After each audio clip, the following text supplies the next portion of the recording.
सो आज हम लोगों के पास चैप्टर का नाम है students forms of business organization and इस फॉर्म्स ऑफ बिजनेस ऑर्गेनाइजेशन के बारे में डिस्कस करेंगे। तो दो तरह की फॉर्म्स आती हैं, एक प्राइवेट ऑर्गेनाइजेशंस और एक पब्लिक। जो प्राइवेट ऑर्गेनाइजेशंस हैं उसका चैप्टर नंबर सेकंड है जिसको बोलते हैं फॉर्म्स ऑफ बिजनेस ऑर्गेनाइजेशन, और जो गवर्नमेंट का है वो उसको हम लोग थर्ड चैप्टर बोलते हैं, that is private public global enterprises. आज हम लोग अपने सेकंड चैप्टर पर हैं और जब प्राइवेट वाले डिस्कस करते हैं तो प्राइवेट वाले इन 5 फॉर्म्स के अंदर वर्क करते हैं। First one is sole proprietorship, partnership, joint into family business, cooperative and joint stock company. Joint stock company को मैं सिर्फ और सिर्फ कंपनी भी बोल सकता हूं स्टूडेंट्स।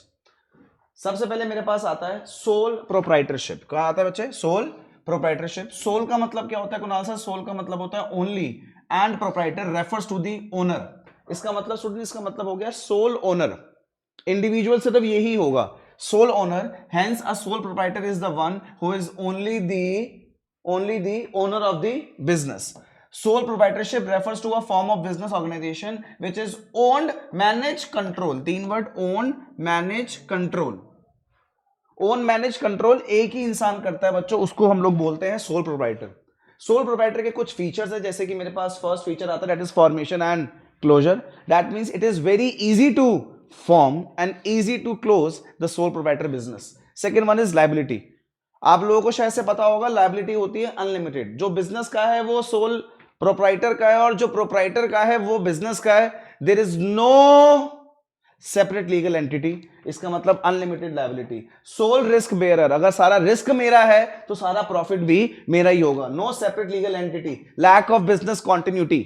आप सब बच्चों को पता है अगर सोल प्रोप्राइटर को कुछ हो गया तो ऐसा हो सकता है कि ये बिजनेस आगे कंटिन्यू ना कर पाए, और कंट्रोल सिर्फ मेरा है, डिसीजन सिर्फ मेरे हैं, अथॉरिटी सिर्फ मेरी है। ये मेरे पास फीचर्स हैं बच्चों, किस चीज के? ये मेरे पास फीचर्स हैं सोल प्रोप्राइटर के।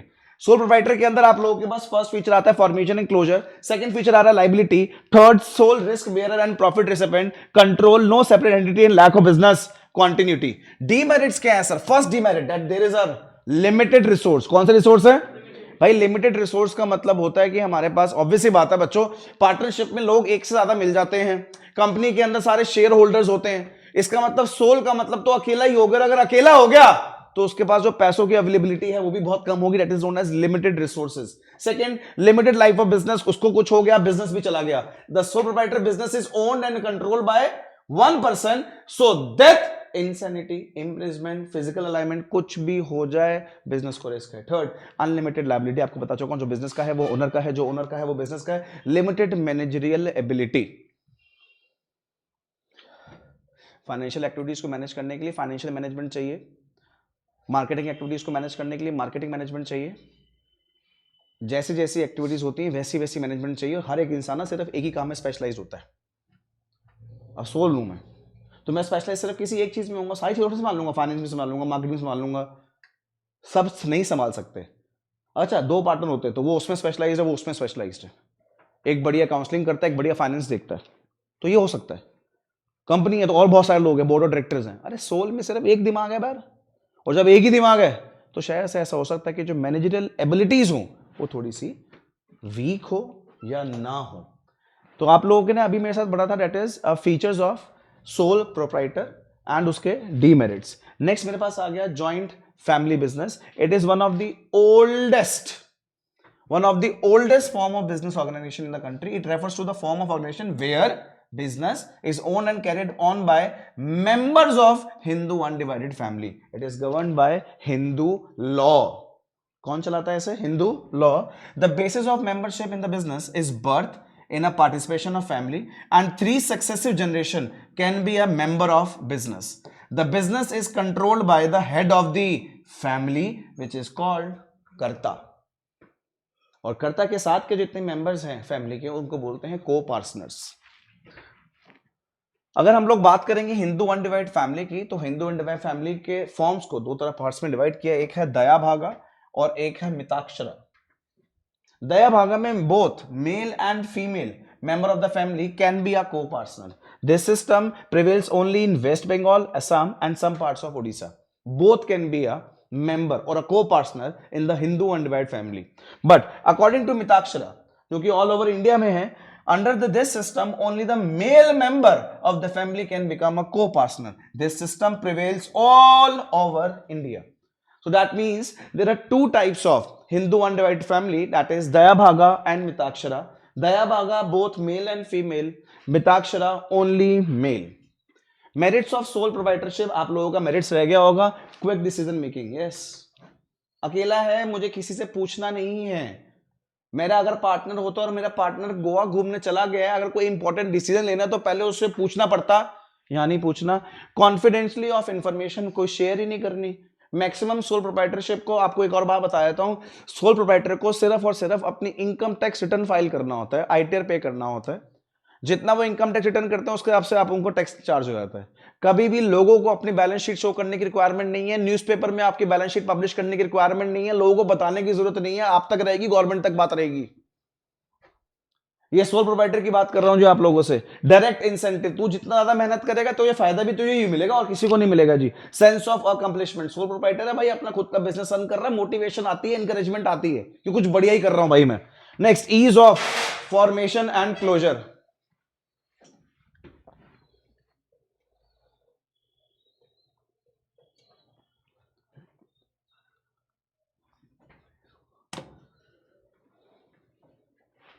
sorry, ease of formation and closure, easy to form and easy to close. Features of joint Hindu family, Dayabhaga और मिताक्षरा की बात कर रहे थे। कॉन्टिन्यूटी बढ़िया फीचर है, एक एल्डेस्ट मेंबर करता है, उसको कुछ हो गया, नेक्स्ट एल्डर मेंबर करता रहेगा, एचयूएफ चलते रहेगा। Formation according to the Hindu law form होता है, इजी है। लायबिलिटी कर्ता की, मेरे हिसाब से मुझे याद आ रहा है, कर्ता की लायबिलिटी अनलिमिटेड है, को पार्टनर्स की लायबिलिटी लिमिटेड है। कंट्रोल मेन कर्ता के हाथ में होता है और माइनर मेंबर बाय बर्थ वो को पार्टनर बन जाते हैं। बात कर रहे हैं हिंदू अनडिवाइड फैमिली की।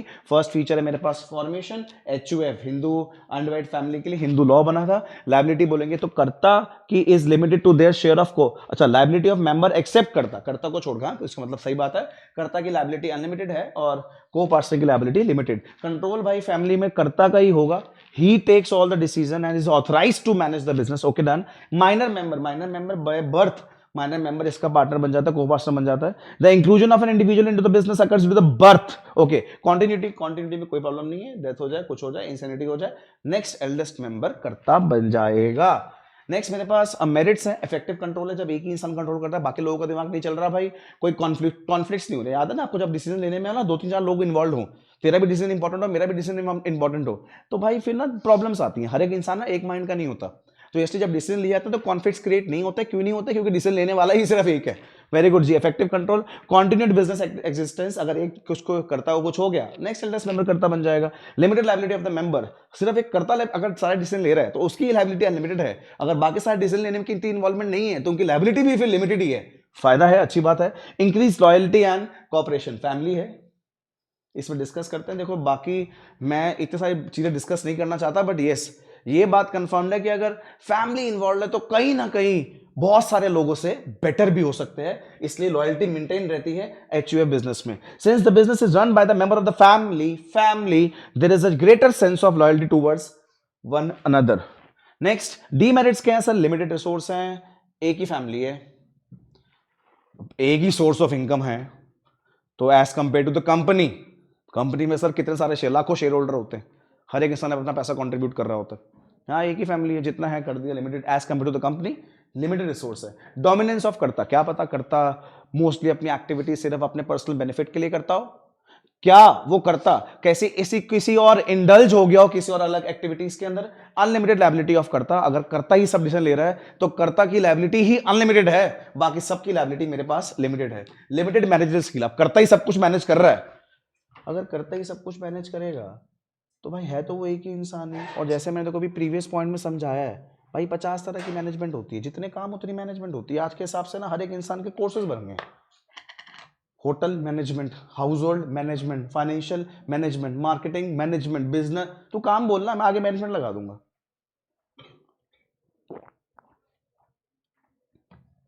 मतलब एक बिजनेस को सक्सेसफुल बनाने के लिए अलग अलग तरह की मैनेजमेंट चाहिए, ये अकेला मैनेज कर रहा है तो भाई सॉरी यार, लिमिटेड मैनेजरियल स्किल है, लिमिटेड। हर इंसान ना हर एक एक्टिविटी के अंदर स्पेशलाइज नहीं हो सकता, आपको पता है ये बात। एक में हो जाएगा चल, दो में हो जाएगा, सबका माइंड वर्किंग का एकदम डिफरेंट होता है जी। तो डीमेरिट्स है मेरे पास हिंदू है डिमांड फैमिली के। थर्ड मेरे पास फॉर्म आ गई, 5 फॉर्म है प्राइवेट ऑर्गेनाइजेशंस की। थर्ड मेरे पास फॉर्म आ गई partnership. According to the partnership act 1932 defines partnership as the relation। Sir किसके बीच में रिलेशन है?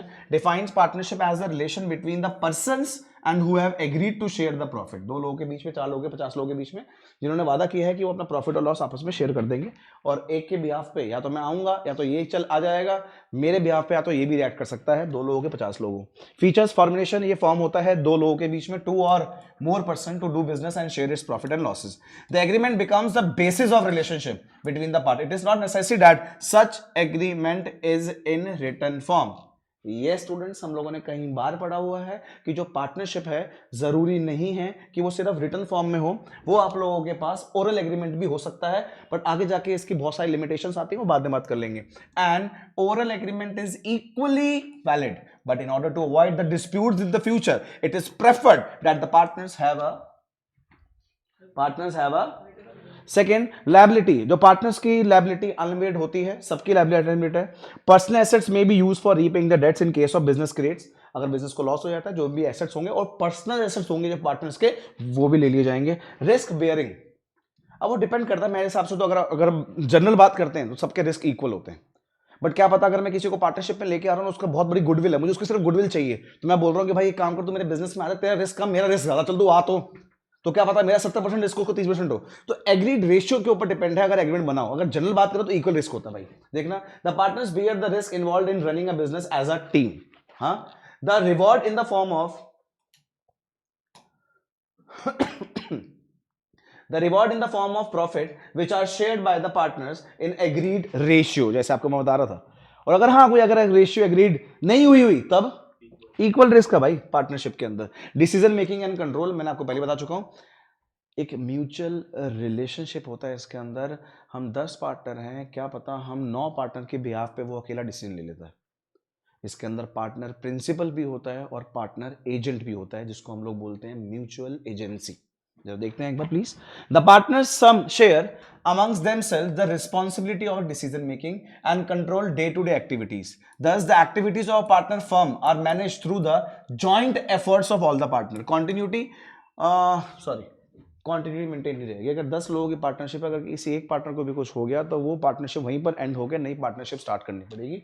Partnership is characterised by the lack of continuity, बुरी बात है ये, of business since the death, retirement, insolvency, insanity of any partner can bring an end to the business. However, the remaining partner, अगर वो चाहते हैं तो remaining partner बिजनेस को स्टार्ट कर सकते हैं। नंबर ऑफ पार्टनर्स, अगर आप बात करेंगे तो मिनिमम नंबर ऑफ पार्टनर जो स्टार्ट चाहिए, 2 चाहिए आप लोगों को भाई। और मैक्सिमम की बात करेंगे तो मैक्सिमम आप लोग 50 लोग एग्जैक्टली पार्टनर बन सकते हैं according to the partnership act 1932। Mutual agency के एक रिलेशन समझा रहा था, एक बार प्लीज रीड कर लो क्या रिलेशन है।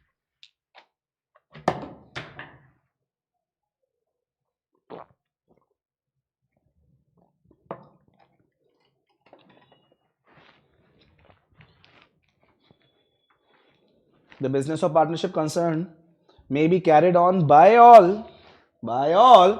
or any of them acting for all. Mutual agency merits क्या है पार्टनरशिप के? First merit, it is easy, very easy. अरे ओरल भी फॉर्म हो जाती है यार।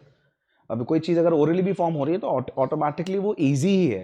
रिटर्न भी हो सकता है, it is easy to form and close. Balance decision making, वो आप लोगों ने मेरे साथ हमेशा बात सुनी है, 2 heads आर बेटर देन 1। अब 2-3 लोग आपस में पार्टनर है तो सारे अपने अपने स्किल्स में परफेक्ट हैं। क्या पता अगर मैं कोई डिसीजन गलत लेने वाला हूँ या मेरी प्लानिंग गलत है या आगे मैं फ्यूचर के बारे में इतना नहीं सोच पा रहा, बट भाई उसकी साइडनेस बहुत इंप्रूव्ड है, वो बहुत दूर की सोच लेता है भाई यार, तो वो पहले से बता रहा है कि ये प्रॉब्लम आ सकती है। तो 2 heads are always better than 1, that is known as balance decision making. Different partner have, देखो मैं आपको जो बता रहा हूँ एग्जैक्टली वो मेंशन्ड है, different partners have expertise in different areas और functions can take correct decision with the consent of all the partner. As a result, decisions are likely to be more balanced, more funds. अगर आप बात करोगे sole proprietorship की, तो sole proprietorship पे comparison में तो मेरे पास भाई फंड ज्यादा हैं, उससे कंपैरिजन में तो मेरे पास ज्यादा फंड्स होंगे क्योंकि वो तो अकेला होता है, यहाँ पे बहुत सारे लोग हैं। शेयरिंग ऑफ रिस्क आपको बता दिया मैंने, या तो फिर एग्रीड रेशियो पे होगा, और अगर कोई आप लोगों ने कोई एग्रीमेंट नहीं बनाया, कोई रेशियो एग्रीड नहीं करी, तो इक्वल होगा। सीक्रेसी मेंटेन, देखना जरा एक बार। A partnership firm is not legally required to publish its accounts. तो जैसे कि सोल प्रोप्राइटर को ना अपने अकाउंट्स को लोगों को बताने की जरूरत नहीं पड़ती, ऐसी पार्टनरशिप को भी अपने अकाउंट्स को लोगों को बैलेंस शीट पब्लिश करने की रिक्वायरमेंट नहीं है किसी भी न्यूज़पेपर में। अगर आप लोग बात करेंगे कंपनी की, तो कंपनी को कंपल्शन होती है कि अपनी बैलेंस शीट अगर पब्लिश करें, क्योंकि वो पैसा लेते हैं लोगों से। ये बात कर रहे हैं हम लोग पार्टनरशिप के डीमेरिट्स की। लायबिलिटी क्या होती है सर? हर एक पार्टनर की लायबिलिटी अनलिमिटेड है। अगर बिजनेस लॉ पे नहीं, हाँ जी, अगर बिजनेस लॉस पे नहीं कर पा रहा तो सारे पैसे सिर्फ और सिर्फ पार्टनर के पर्सनल एसेट से दिए जाएंगे। नेक्स्ट, लैक ऑफ कंटिन्यूटी, अगर एक पार्टनर को कुछ हो गया तो आगे कंटिन्यू होगा। लिमिटेड रिसोर्सेज, हाँ कंपनी की बात करोगे तो उससे तो कम ही रिसोर्स मिलते हैं जी। लैक ऑफ पब्लिक कॉन्फिडेंस, जिस चीज को तू मार्केट में पब्लिश ही नहीं करता, तू बताता ही नहीं कि तेरी पार्टनरशिप क्या कर रही है, कितना पैसा अर्न कर रही है, तेरे लिए कुछ है भी नहीं पब्लिश करना, तो इसका मतलब पब्लिक को तेरे ऊपर इतना कॉन्फिडेंस नहीं होगा जितना कॉन्फिडेंस पब्लिक को एक कंपनी के ऊपर होता है। अपने आप को शो करोगे, अपने आप को बताओगे, तभी तो इंसान आप लोगों का विश्वास करेगा। तो ये डीमेरिट है कि lack of public confidence under the partnership. Next part आता है टाइप्स ऑफ पार्टनर्स। पार्टनर्स के मेरिट्स और डीमेरिट्स पढ़ने के बाद मेरे पास आता है बच्चे टाइप्स ऑफ पार्टनर। फर्स्ट है active partner, sleeping partner, secret partner, nominal partner, partner by estoppel and partner by holding out. हम बात करेंगे एक्टिव पार्टनर के बारे में पहले। Sir active partner contributes capital, ठीक है sir. Sleeping partner contributes capital, secret partner contributes capital, nominal partner does not contribute capital, partner by estoppel does not, partner by holding out does not. Capital contribution, तो ये तीन लोग हैं जो capital को contribute करते हैं।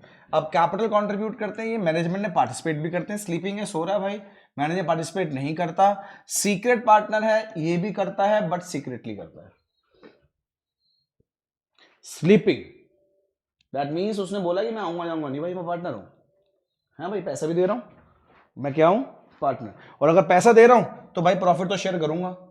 पैसा दे रहा हूं भाई तो प्रॉफिट तो शेयर करूंगा। पैसा दे रहा हूं तो भाई प्रॉफिट तो शेयर करूंगा, मतलब प्रॉफिट और लॉस दोनों क्या करूंगा? शेयर। जब मैं पैसा ही नहीं दिया तो journey does not share profit and loss. अगर जब मैंने पैसा ही नहीं दिया तो शेयर कुछ नहीं करूंगा। पैसा नहीं कर पा रहे हो? रिलेट कर पा रहे हो? इसका मतलब समझ दो, अगर मैं ये और ये नाम, एक तो ये और एक ऊपर वाले नाम, अगर मैं एक बार ढंग से देख लूं तो मुझे टाइप्स ऑफ पार्टनर का आपको पता है, एक बड़ा फेमस क्वेश्चन है इसका जी। अब पैसा दिया हुआ है तो लायबिलिटी भी अनलिमिटेड है, मैनेज भी करता हूं भाई।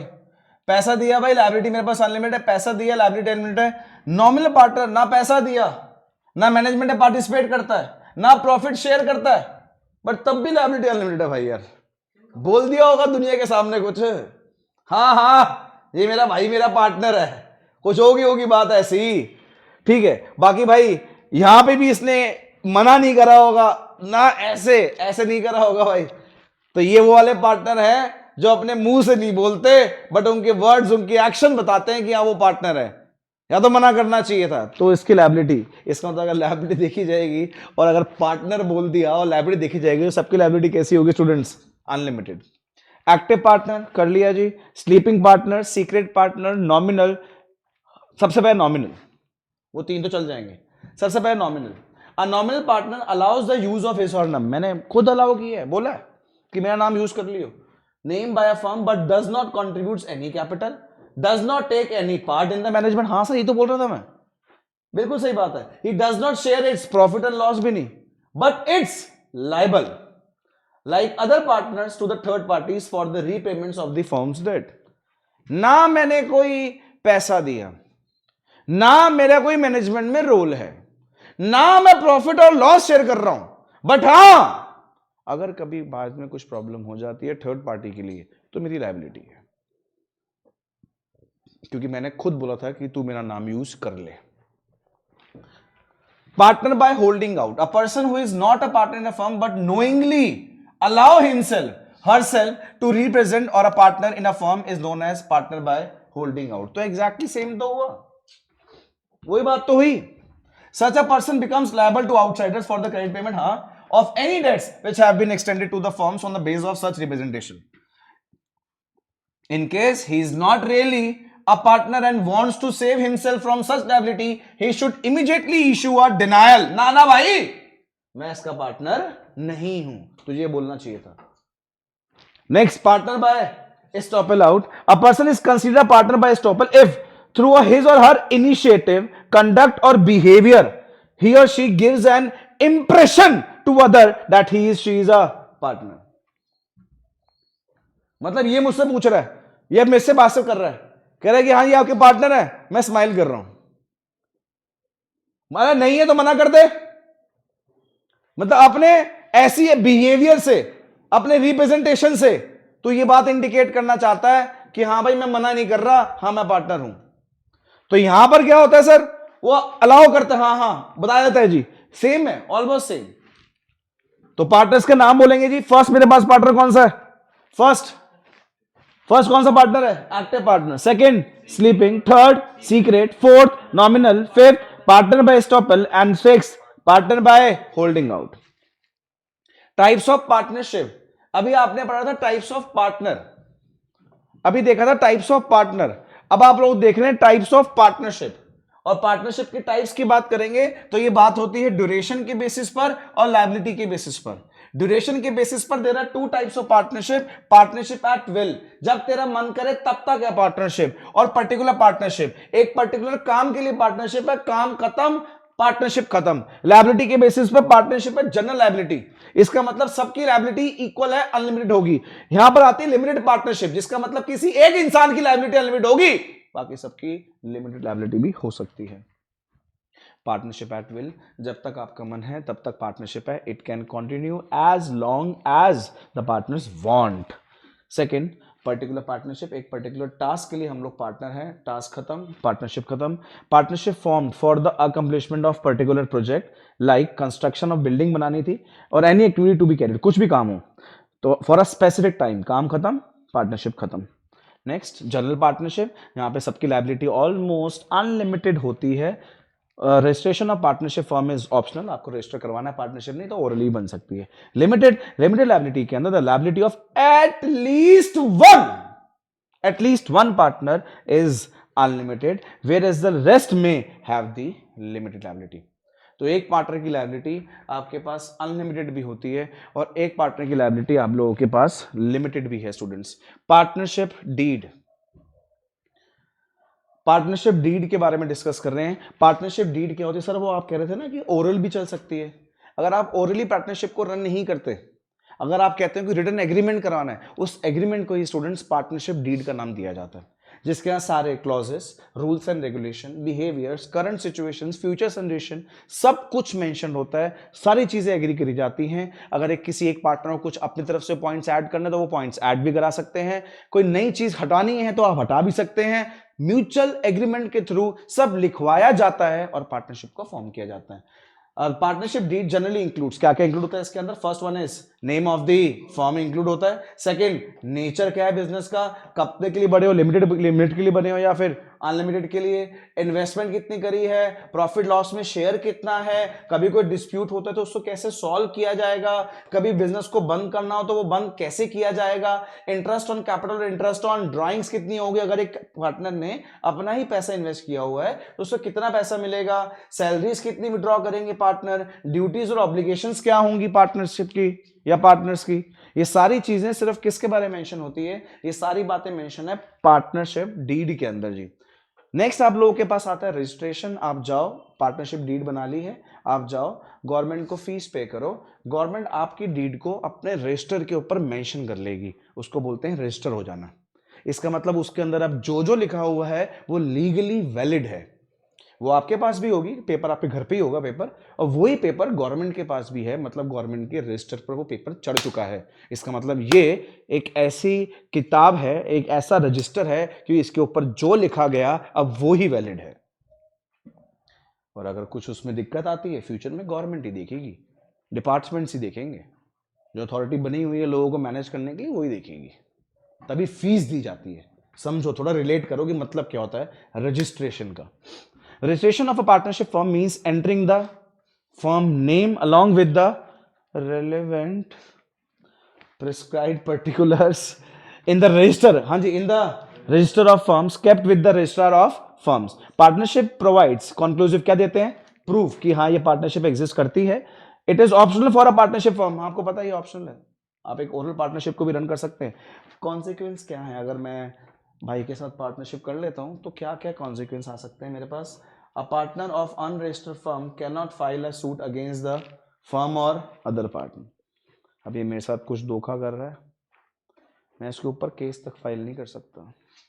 क्यों नहीं कर सकता? क्योंकि हमारी पार्टनरशिप ही अनरजिस्टर्ड, हमारी partnership he, firm can not file a suit against the third party. वो हमारे साथ फ्रॉड कर गया, हमारा क्लाइंट है, हम दोनों अच्छे लोग हैं, पार्टनर हैं, वो हमारा क्लाइंट है, वो हमारे साथ फ्रॉड कर गया, तो वो फ्रॉड करके हम उसके ऊपर भी केस नहीं कर सकते क्योंकि हमारी पार्टनरशिप रजिस्टर्ड नहीं है। और आप देखो आप लोग किस एनवायरनमेंट में जी रहे हो, कितने केसेस होते हैं ऐसे यार। नहीं ऐसा नहीं होता, देख वो तो तू कह रहा है कि रास्ता ये नहीं है तो लूप होल क्या है लॉ का, वो तो हो जाता है, बट फर्म के नाम से कोई केस नहीं हो सकता। The firm cannot file a case against the partners. Firm भी, जैसे फर्म का नाम है एबीसी लिमिटेड, फर्म भी कभी किसी पार्टनर के ऊपर केस फाइल नहीं कर सकती, क्योंकि आपको पता है बिजनेस अलग होता है और ओनर्स अलग होते हैं। तो जो बिजनेस है ना वो ओनर के ऊपर भी केस फाइल, जो ओनर्स है ना वो पार्टनर एक दूसरे के ऊपर भी केस फाइल, जो बिजनेस है ना वो बाहर की पार्टी के ऊपर भी केस फाइल, तो कॉन्सिक्वेंसेस है। सो according to the Indian Partnership Act 1932, the partners may get the firm registered with the registrar of firms or the state in which the firm is situated. The registration can be at the time of formation or at a time of during the existence. आप form कर रहे हो तब register करवा लो, नहीं तो आप तब नहीं कराना चाहते तो जब आपका मन करे, आप काम करते कर 2 महीने हो गए, 4 महीने हो गए, अब करा ले, 10 साल से नहीं करवाया अब करा ले, कोई प्रॉब्लम नहीं है। कोई भी टाइम आप लोग यूज़ कर सकते हैं किस चीज़ के लिए, रजिस्ट्रेशन के लिए। रजिस्ट्रेशन का प्रोसेस है वो आप लोगों के पास नहीं है।